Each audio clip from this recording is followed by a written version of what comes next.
Hello everyone and welcome back to my channel and welcome back to my Dune Awakening content. It's finally the weekend, folks, and I get to actually have some time to make some content on Dune Awakening. And one of the first things that I want to jump into is something that I have been dying to talk about. I'm so excited that they finally released this information. I want to talk to you today about the Chome Exchange, or Dune Awakening's version of an auction house. So let's get into it, folks. I'm so excited to finally be able to share this with you. They've made it public so we can talk about it finally. So if that sounds awesome to you too, then stick around and consider hitting that subscribe button so you don't miss any of my Dune Awakening content coming in the future. For those who might not be familiar, Dune Awakening is an upcoming survival-style MMO set in the iconic universe of Frank Herbert's Dune novels and lore. The game promises a rich, immersive experience, and one of the key elements that players are excited about is the exchange. And as of the latest developer live stream that aired on Tuesday, May the 29th, we're finally able to talk about it because they revealed what it looks like and some info surrounding its inner workings. So it's no longer hidden behind a beta NDA wall. Because they've released it, we can actually talk about it. So what exactly is the exchange? Think of it as a marketplace where players can buy and sell items at their desired prices.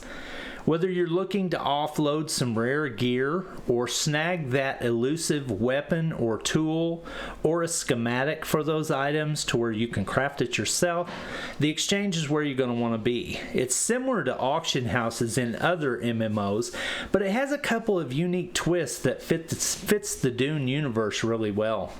In this game, you'll be able to sell schematics, or think of them as blueprints, that you loot from chests and drops. Or you can have your choice. You can craft those items from the schematics and sell the crafted items instead. It's up to you how you want to do this, because as we've been told a couple of different times, just about everything in this game can be sold on the exchange from what we're being told. Even something as cool as a blueprint to your base that you build. You can sell those for other players to be able to buy those and then put those things down in the environment and have a copy of your base that they just bought. How cool is that? It's one of the coolest aspects is, like every other auction house, you have the ability to set your own prices. This means you can strategically price your items based on demand and rarity. It's a dynamic system that encourages players to engage in the game's economy and hopefully make smart trading decisions. And if it's in your favor, hopefully a dumb trading decision so that you can profit off of it. No, I'm kidding.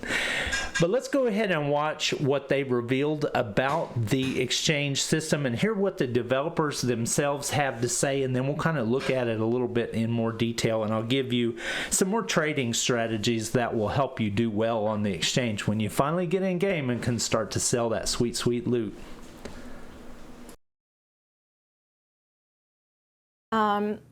One of the social aspects that we kind of modeled a little bit after traditional MMOs is the exchange, which is basically our auction house.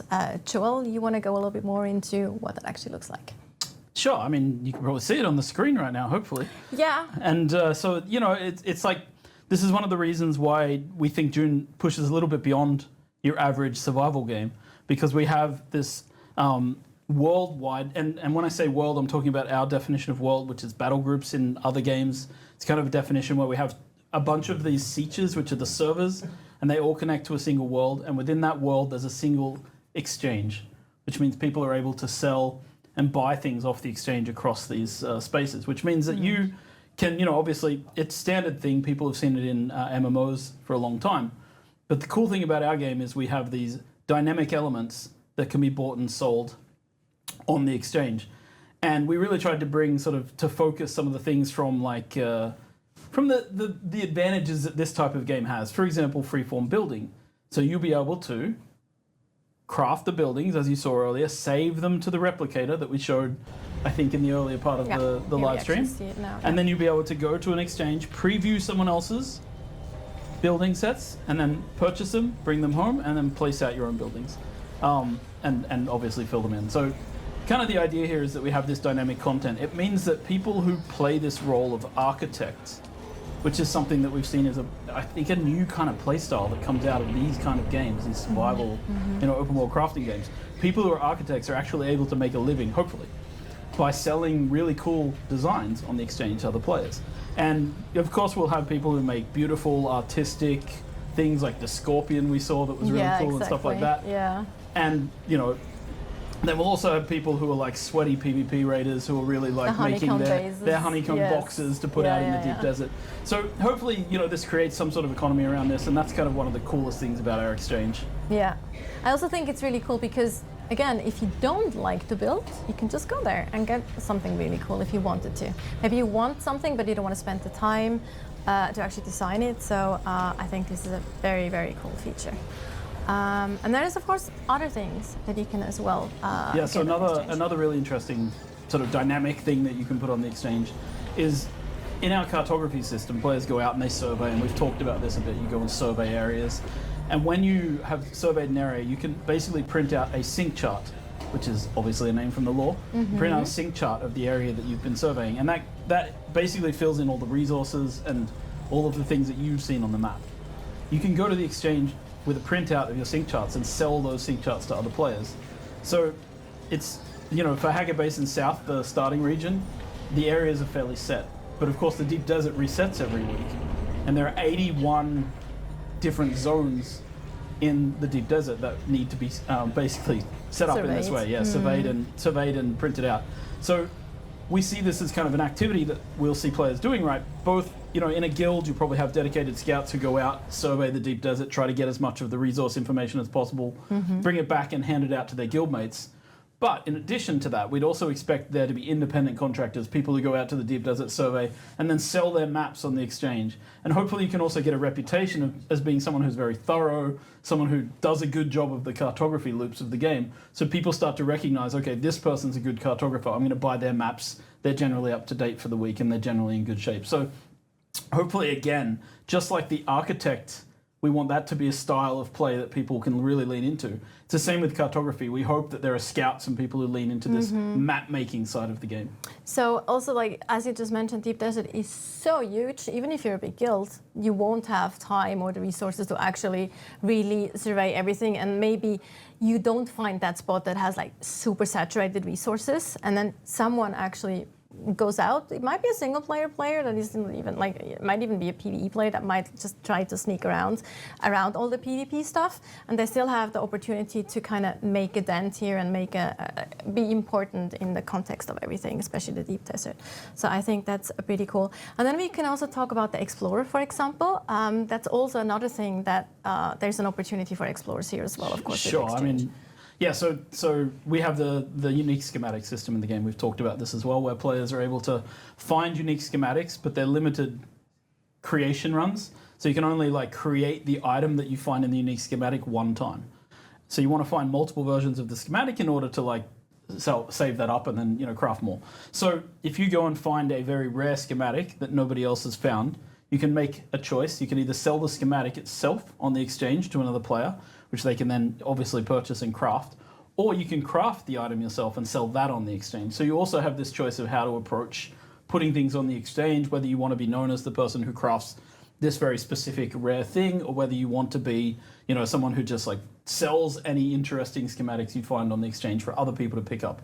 And this is something that also allows, the deep desert is a PvP area, and we know that some people never want to go in a PvP area ever, but they'll be able to get the items from the deep desert, hopefully on the exchange, as other players who are willing to go there will sell them as well. So there's hopefully this crossover. And again, going back to the guild layer, we're hoping that, there are some people, I think guilds will have this multifaceted approach where you have your scouts, your architects, your crafters, and your PvPers, right, and PvEers. So people who go out with different tasks and then they come back and they all work together to create the full stack. Yes. And I think guild activities is going to be something we talk about very soon. Yes, we will. But also, just to mention that again, so that's every archetype basically is kind of important in the big picture, which I think is an important point to mention here. Now, obviously, Okay, so that was them basically going over their thoughts and their designs about the exchange and about the auction house and kind of how they are, you know, picturing it to work in their mind. And it's basically the same kind of mechanic as in a lot of other MMOs that have auction house. You have the ability to list different types of things for differing amounts of time and for differing amounts of cost. It just depends on you how you want to set it. Now, these filters that appear at the top show different kinds of things. Right now they have it selected in the vehicles section, and then you can see you have all the different listings for ornithopter, medium, carryall, one-man ground car, sandcrawler. So it's really interesting the fact that you're going to be able to sell components for those vehicles, and I'm not really sure if you're able to sell completed constructions that have all of the components already pre-fit, and you can sell like a sand bike that's already built.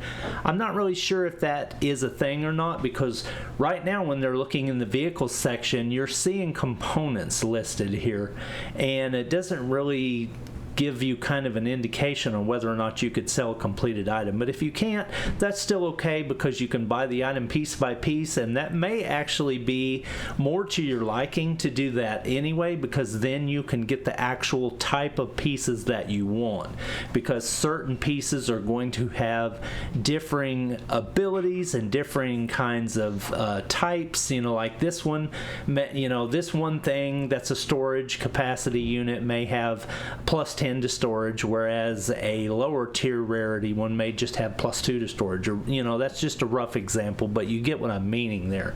So one of the cool things that we can see when we look at this item, you can see they have this one selected right here. The orders are all going to be done in what's called Solari. That is the coin that you earn from doing quests out of chests as rewards, possibly off of other players if you loot them after PvP, because players are going to drop part of their resources and part of their coin as well. So that's one of the really neat things. Like this right here, it tells some specifics about the component. This one is a sandbike engine, and it tells, you know, what the engine does.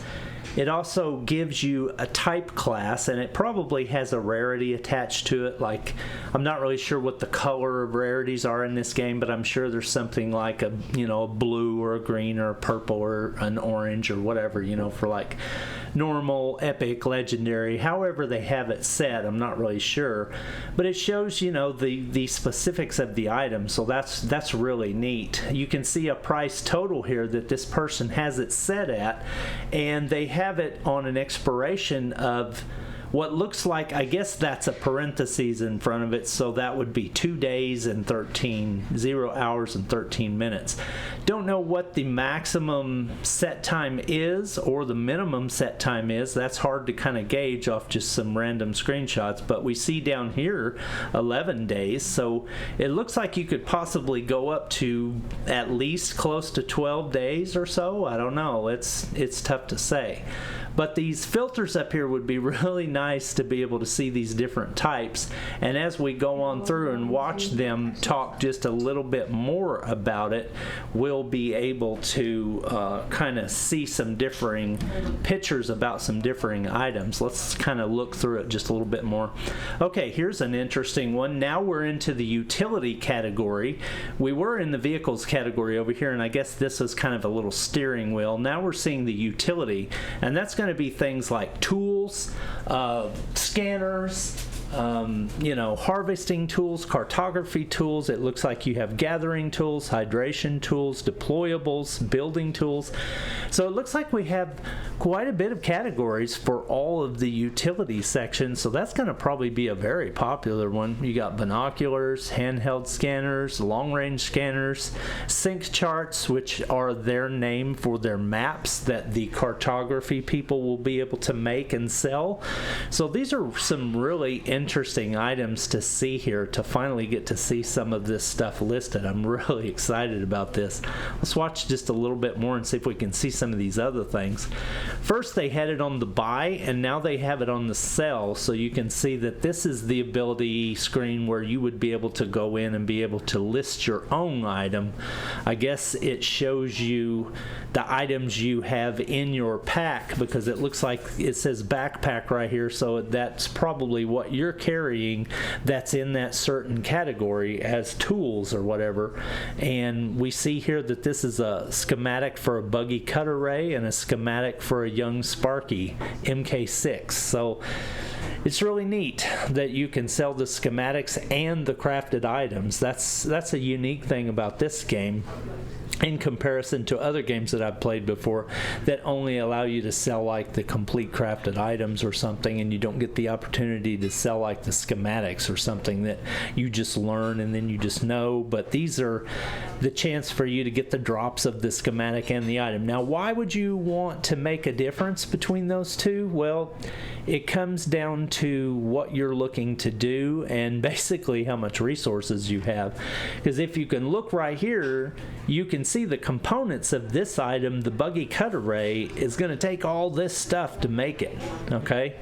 So that's a lot of stuff. So if you're not somebody that consistently plays the game and loots chests all the time and is constantly harvesting resources and refining resources, you may not actually have all the components to actually make one of the items from these schematics, and your only real option may be to just unload the schematic itself on the exchange and sell that and try to make a profit off of that.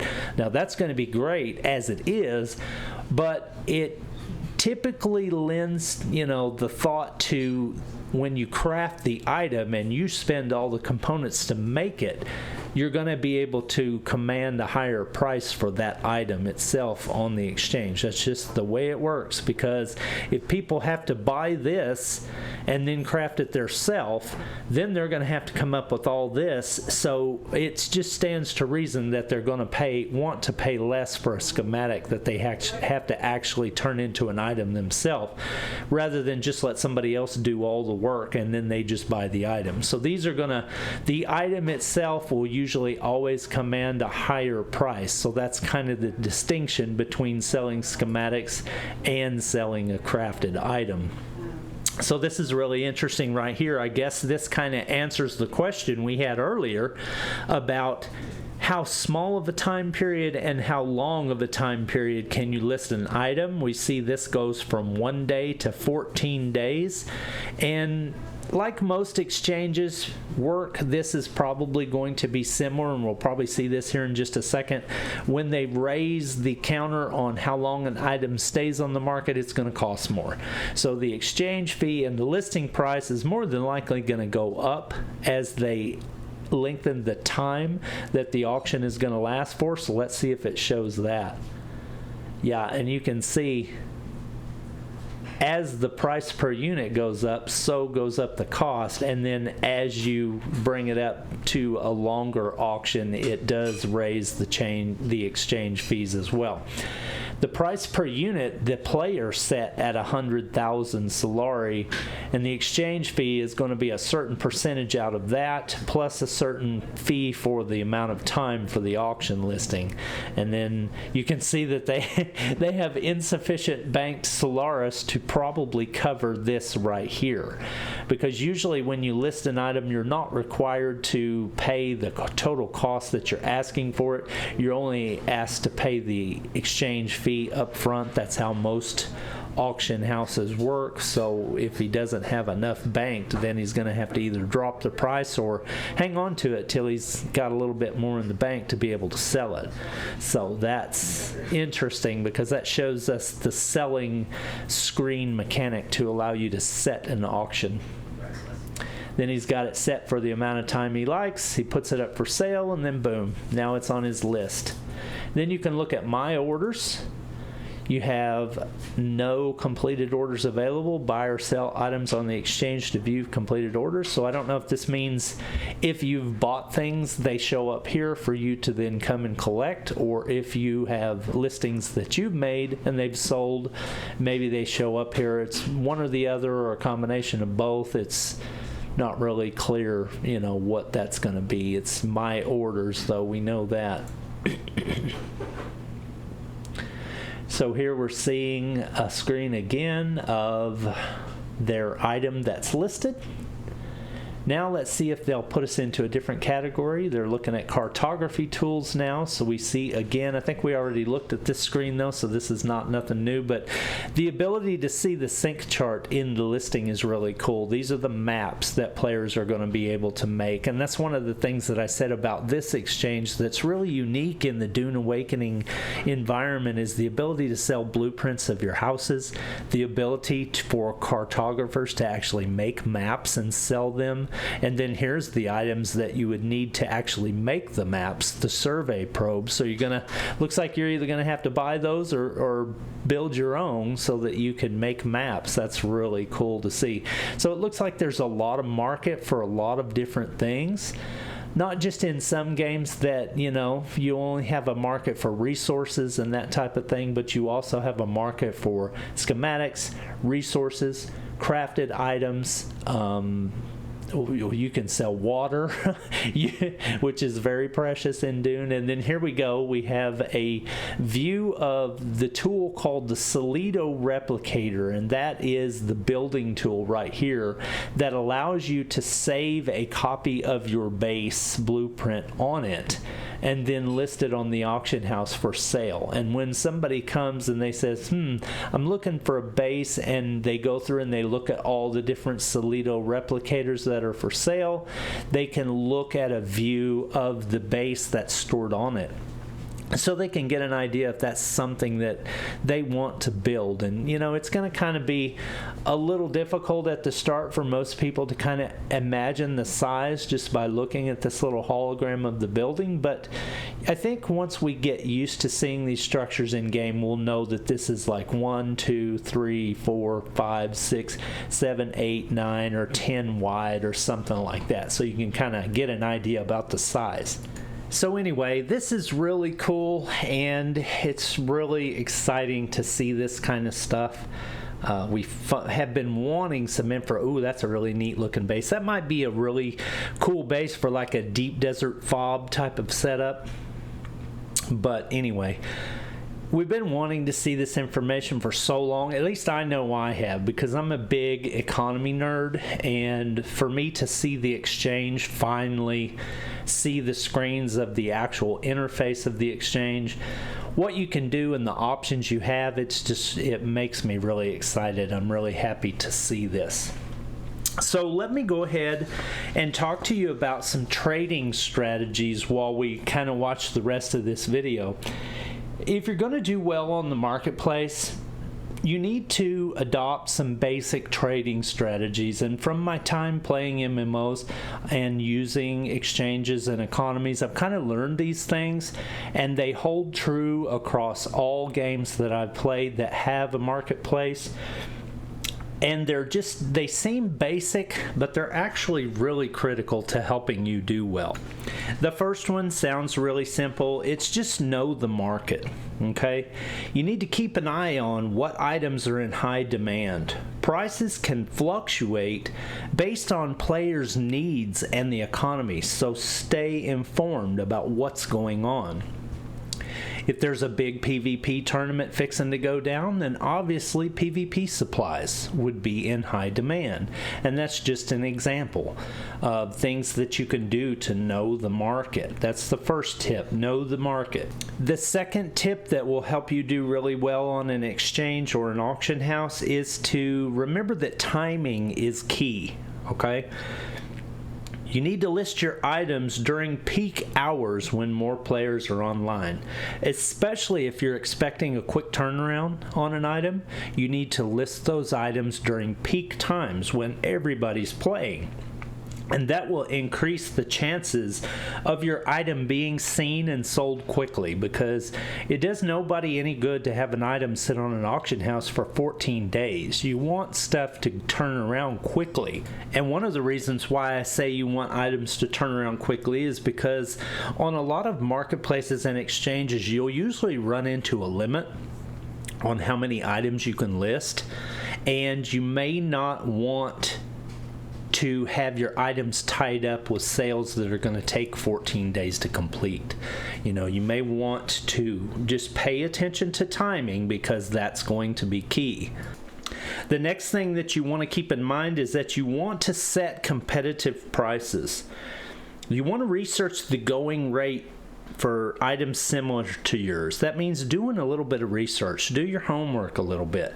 Don't just take an item and say, I feel like this is probably worth 1,000 Solari, and throw it on the market, and 50 other people are selling that same exact item for 50,000 Solari.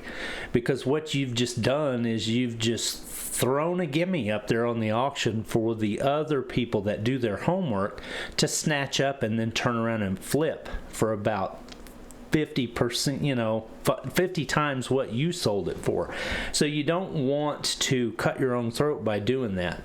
You want to research the going rate for items similar to yours, and price competitively can help you sell faster while still making a profit. So remember to price competitively, set competitive prices. A next tip that can help you out is to invest in rare items. Rare and unique items can oftentimes just fetch the highest prices. It's just how it is. If you come across something valuable, and consider holding on to it until the time is right to get the best price. You know, if you find that ultimate Solido plus 10 of awesomeness, you may not want to list that when nobody's in the market to build a base.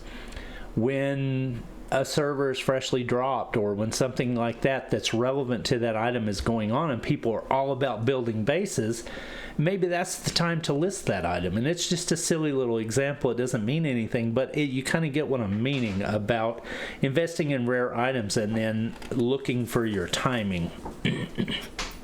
The last thing that I want to talk to you about as far as a tip to helping you increase your trading abilities and your trading success is to be conscious about building a reputation. Consistently offering fair prices and quality items can build your reputation as a reliable trader and can attract repeat customers. Now, why is that important in Dune Awakening? So that's probably one of the most important tips that I can give you today about how to increase your luck on the exchange. Build your reputation. The reason why I say that is because in Dune Awakening, the auction houses or the exchanges are not going to have 1 million people on them. That's something you need to understand right off the bat, right at the start. You need to understand that these auction houses or exchanges are going to be localized to a world map layer that they are a part of. Each server cluster that you join, like Central USA, for example, has a certain amount of world map layers that are hosted on it. Let's say you choose World Map Layer 1. World Map Layer 1 has its own version of Deep Desert, it has its own 2 social hubs, and it has a stack of Haga basins that are on that world map layer. Therefore, only the people that are on that world map layer are going to be the ones that are going to be shopping in your exchange. It does not cross over from different world map layers being able to access the same exchange. If you'll watch that video, you'll see where they talk about that. They try to, focus in on that and help you understand that the population that's going to be available on your exchange may not be as big as people are thinking it's going to be. We don't really know a solid number of the amount of sietches or Haga basins that are going to be on each world map layer, and we don't know a total of active players that can call each Haga basin home. So right now it's really difficult to make that calculation to come up with how many people we guess are going to be part of an exchange for each one. But I'm just going to throw out a wild guess. I'm going to say about 5 to 20,000 people per world map layer are going to be all that's in your basic exchange area that you're playing with. Now, if you have characters on multiple different world maps, then you can use different exchanges and try your luck with different markets, but you're not going to be able to build a reputation back and forth between them because you're going to be focused only on the world map layer that you're playing on and its unique exchange. So therefore what that does is that causes less people to be using that exchange, which means that the probability that you as a repeat seller might get noticed more often. Your name may be commonplace, especially if you sell a lot of the same type of stuff and you get known for that. If you're somebody that focuses on resources and you're the resource dude 007 that constantly lists resource auctions for the best prices and the highest quality goods, you're going to get known for that, and people are going to start to see you and learn your reputation. But that can also focus on you negatively if you're someone that's always trying to cheat people and sell items for 10 times what they're worth, but you're trying to just capitalize on the market because, you know, you want to try to screw people over and make the most Solari you can, then you're going to get known for that as well. So your reputation and building your reputation is probably going to be more important than a lot of people realize to their success on the exchange in Dune Awakening. So thank you for watching this content. I hope you enjoyed this little peek into the auction house or the exchange system in Dune Awakening with me. Obviously, this is something that I'm very passionate about as a huge economy nerd in MMO games. All the games I've played, I've always focused on that, and I love it. I love what it does for a community, bringing a community together and allowing people to interact, and I just am so excited for it in this game. And I'm really thankful that you watched today. If you're interested in this content and you think you might want to see more of my content, think about hitting that subscribe button. I'm on my way to my first milestone of 5,000 subscribers. That's the goal that I've set for my channel, and I would love for you to be part of me reaching that goal. Thank you for watching my content. I hope you have a great weekend, and I'll see you soon in another video about Dune Awakening. Coming soon. Peace!